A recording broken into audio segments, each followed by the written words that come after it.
welcome to the Farmhouse Knitting Podcast. My name is Dayna, and I'm a cozy knitwear designer from Illinois, out in the country, about an hour from Chicago. I live in a 186-year-old farmhouse with my 3 girls and my husband, and you can find me on Instagram at This Yellow Farmhouse, on Ravelry at TYF Knits, and on my blog where I post free patterns at thisyellowfarmhouse.com. This is a knitting podcast. I hope you guys can sit and knit and just chat with me for a bit today. Today is Tuesday, October 13th, 2020, and this is episode number 4. So if you're new, welcome, and if you're a returning viewer, welcome back. I wanted to start out today really fast by letting you know about, outside of the podcast, a new type of video I have started uploading, and that's slow TV knitting videos. So 2 of them are up, and one of them is going to go up later this week once I can get to the library and use their Wi-Fi, because, guys, it's goose season, and we have like swarms of geese flying over our house, which makes our already slow country woods Wi-Fi way slower. So yeah, I'm going to upload that this week, and that is really cool because it's actually going to be a Harry Potter theme. So with these slow TV knitting videos, it's no talking, it's just basically what you see in these podcasts, but it's kind of just like background noise and background sound, or background, like a visual. Kind of like if you put like a fireplace up on your computer or your TV, and it's just kind of like a cool thing that's in the background. So I wanted to do that as just kind of a way to slow down, and if you're a fan of slow TV, hopefully you guys will like watching some slow TV knitting videos. So keep an eye out for those, and I'm going to do different themes. So one of them is just kind of autumn, one of them is Harry Potter, and then I have a couple other ideas of just making it a cool little theme for you guys to watch. Funny story, tomorrow, right? No, sorry, 2 days, on Thursday, is me and my husband's 10th anniversary, I guess, of dating. So we will be married 6 years next month, but on Thursday we'll have been dating for 10 years. I guess the best story I could come up with is about our first date, and I kind of asked him what I could share, and there were a couple things is like, don't share that, that's embarrassing. So I'm just going to keep it to our first date. So our first actual, I guess, technical date was just over 10 years ago. It was in September. And yeah, we were going to go to the zoo, and it got rained out, and so we ended up at the mall, and I took this guy who I was going on a first date with to Build-A-Bear. So if any of you guys know what Build-A-Bear is, here in Illinois in the U.S., it's basically, it's super cool for college kids to go to. It's, you are building a bear, basically, and you're picking out what you want to build, and you, like, stuff it full of fluffing, or, I don't even know, fluffing. You stuff it full of fluffing, you know, as one does, and you pick out, like, a little heart, and then you give it little clothes. It was actually really fun. It was, like, really lighthearted and just no pressure, and it was cool. So that was about 10 years and 1 month ago now, and then a month later is when we officially, I guess, started dating. So I opened up a discussion. Oh, if you heard that, I have, what the heck is that? I don't know. It was like a ladybug on steroids that just flew by. Anyway, I opened up a discussion on Instagram, a very, very important discussion in these times, about your favorite autumn leaf shapes. And you guys had a lot of opinions. There are some very divisive? Is that the word? Divisive? See, sometimes these words pop up in my brain and they're like half of a real word and half of what my brain came up with as the end of it. Divisive? Yeah, because of dividing, right? I don't know.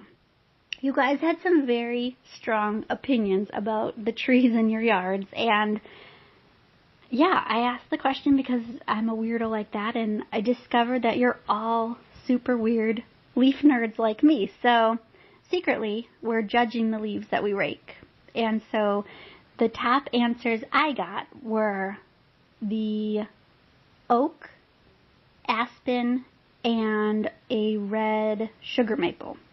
So my favorites are also sugar maples and walnuts.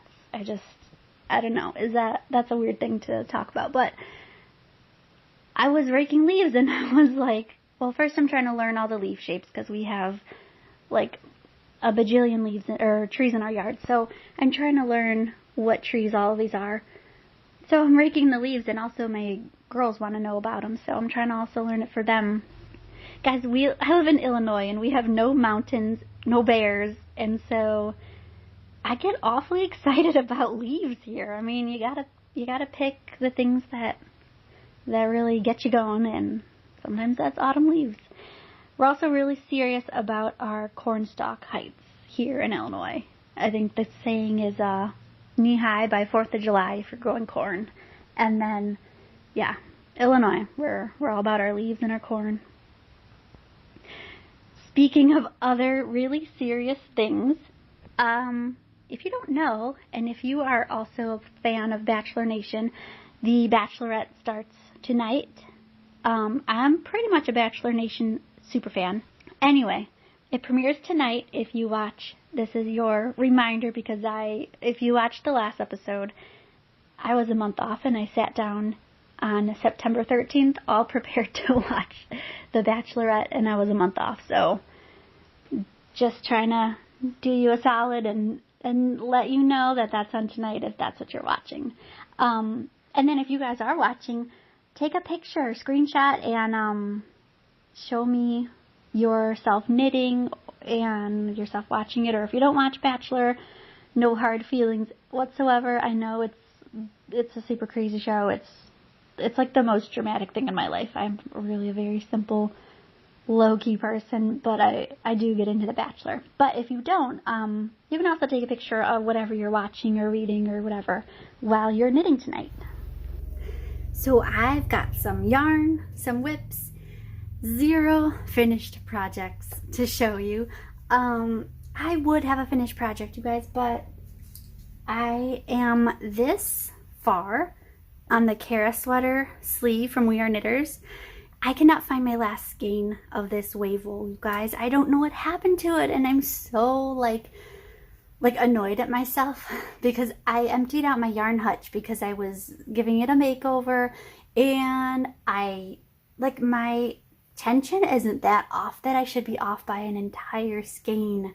And I knit all the way up to a couple inches left. This is all I have. So this should have been done a week ago and all sewed together and sewn, and no, I don't know. I searched 3 times, so I'm gonna maybe have to just order one single skein, and that's really annoying because I know it's in this house somewhere. Somewhere is lurking my last skein of this.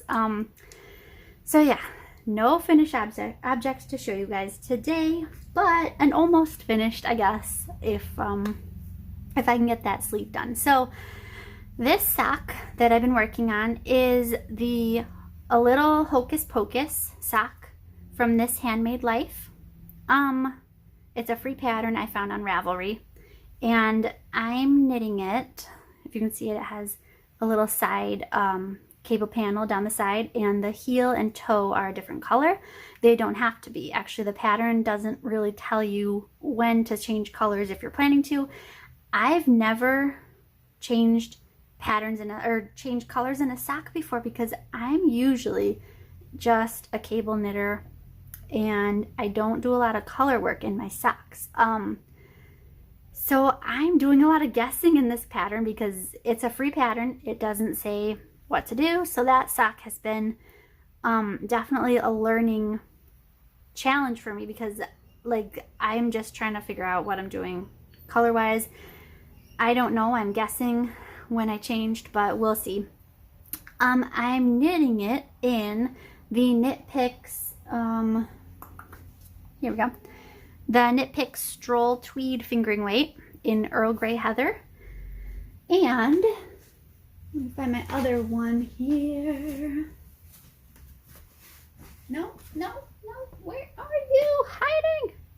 So, Earl Grey Heather and the same yarn, the Stroll Tweed Fingering Weight, Reindeer Heather is what I'm going to do the heel and the toe in.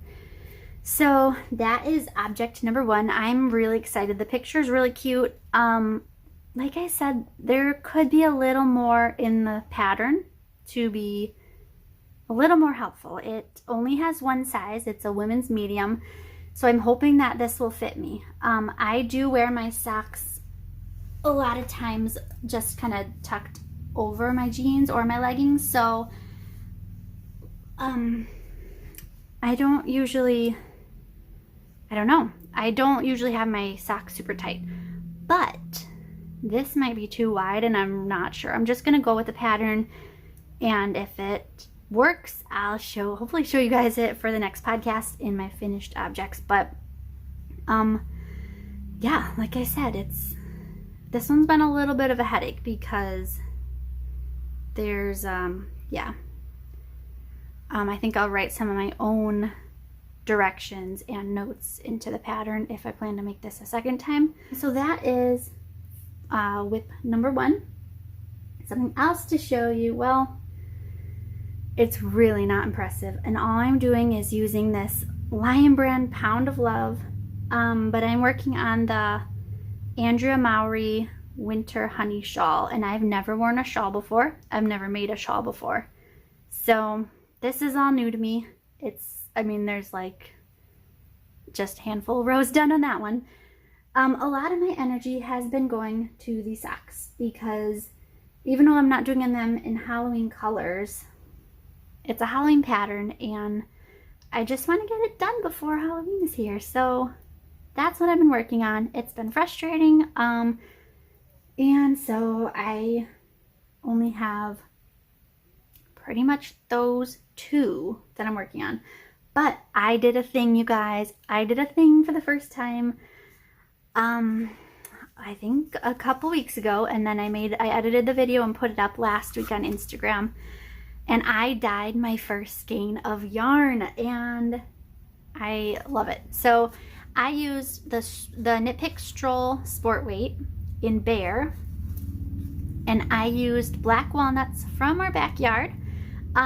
In my Instagram, the IGTV, I walked through how I did this, the incredibly gross things I found inside of the black walnuts, and yeah, so if you want to go through the whole process with me, start to finish, of dyeing this yarn, head to my IGTV because I uploaded a video. I had read a couple of blog posts beforehand and people had kind of done it differently, so I kind of went in not all the way sure what I was doing, and I think it turned out awesome. I'm excited to do something with this. I'm probably gonna end up doing socks with this. It is sport weight, so it'll be kind of a bulkier pair of socks, but yeah, I'm really excited. I wanted to do that for so long, to dye my own yarn, and I'm glad I just did it and just kind of was just took the dive and did it. So then I have something else to show you guys. It's not a whip, it's a pre-whip. So my next project is here in this basket, and I already kind of cast on and was playing with it to figure out how much to cast on and what I need. But I'm going to make something scrappy with these, well, this is a duplicate, with these 4 yarns. So I have the Yarn Bee Snuggle Up in silver, gray, where's its thing? Yarn Bee Snuggle Up in silver from Hobby Lobby. Then this one is the Yarn Bee Denim in color, and they just call this one gray. And then this little guy, my sister gave me a bunch of, and I don't know a lot about the yarn. It's in another language actually, so I don't even really understand all of what they're saying, but I'll post the info in the description so that you guys can check it out. But yeah, something scrappy this way comes this Halloween. It'll probably be a little after Halloween because yeah, like I said, I just started casting on and was playing with numbers and all that.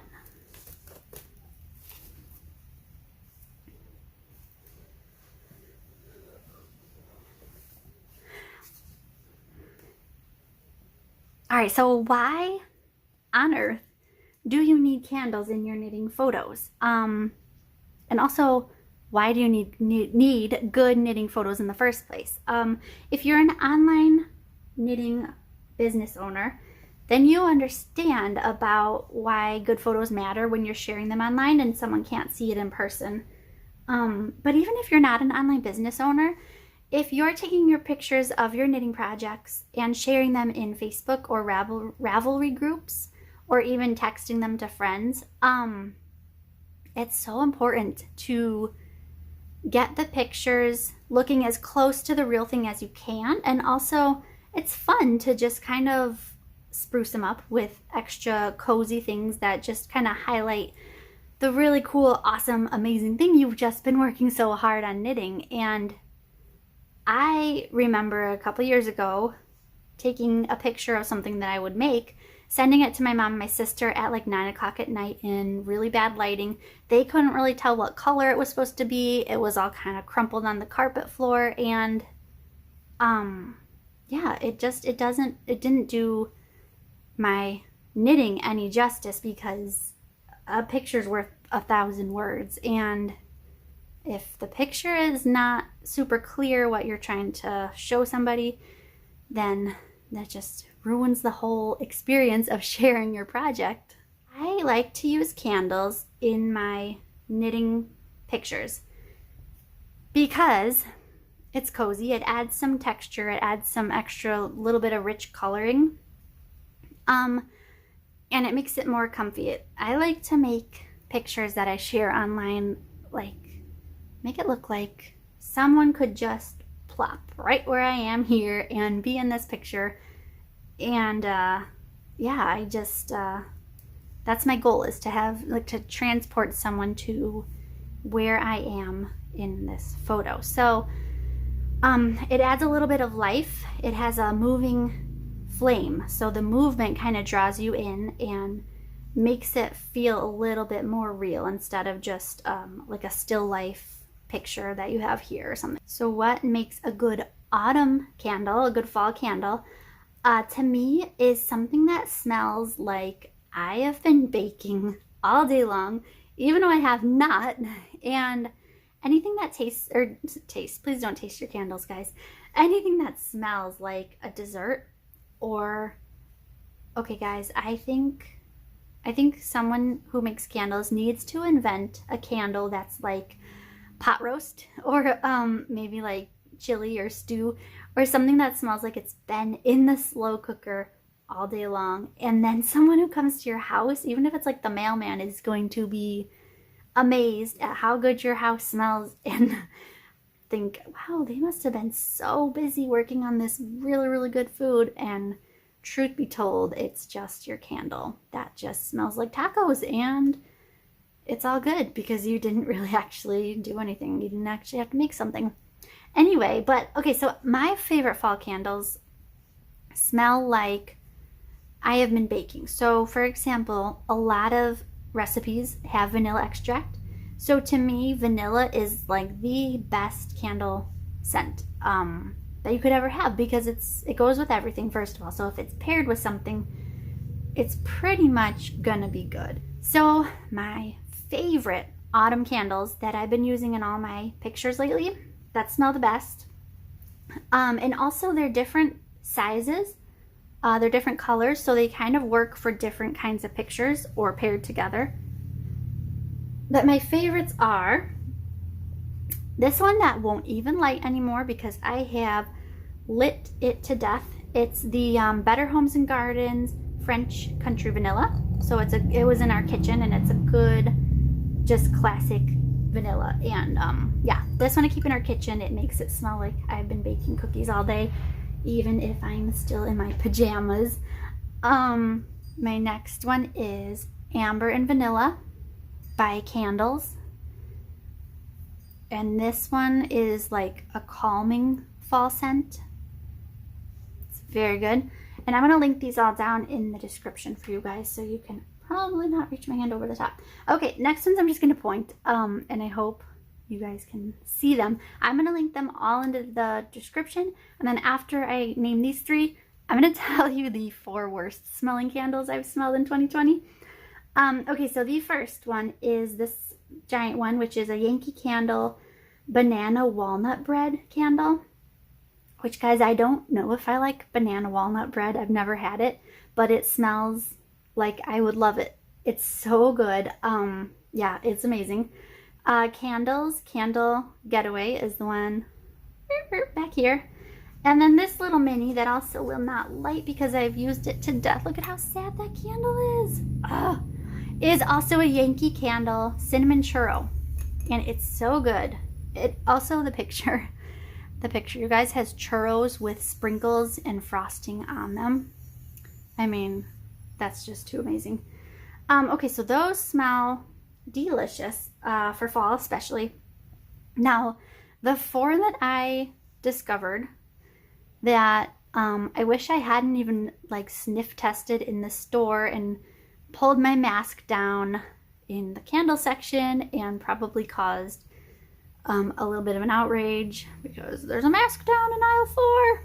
But no, nobody came in and yelled at me or anything. But it was for 2 seconds. I took a sniff of blueberry maple pancakes and pecan pie in Bath & Body Works. I'm all about Bath & Body Works, but these 2 candles, no thank you. Well, okay, so blueberry maple pancakes, I was just confused. I like blueberry and I like maple and I love pancakes, but all together it was just confusing. It was trying to be too many things and they all competed with each other. So yeah, and then the pecan pie, I think if I was a pecan pie fan, maybe that would be okay. But I also kind of, I don't know, I love apples and I like all things apple flavored, but just a straight apple candle and it's too much for me. So I don't even know if you pecan pie lovers would like this candle. It was strong. It was too much. It wasn't good. And then numbers 3 and 4 are also not great, but for the other reason. Instead of being too busy or too strong, they kind of just were too vague and they didn't really smell like anything. They are the Tuscany candles, and one of them was called Fall Festival and one of them was called Evening Fireside. And here's what I think happens. I think candle companies come up with the best names of candles, but sometimes they can't actually like create a smell that matches that name. So another example is sweater weather. A lot of candle companies do a sweater weather one. And it just kind of doesn't smell like anything. So it just tries to get across like a fall scent, but it doesn't really deliver. I was kind of confused.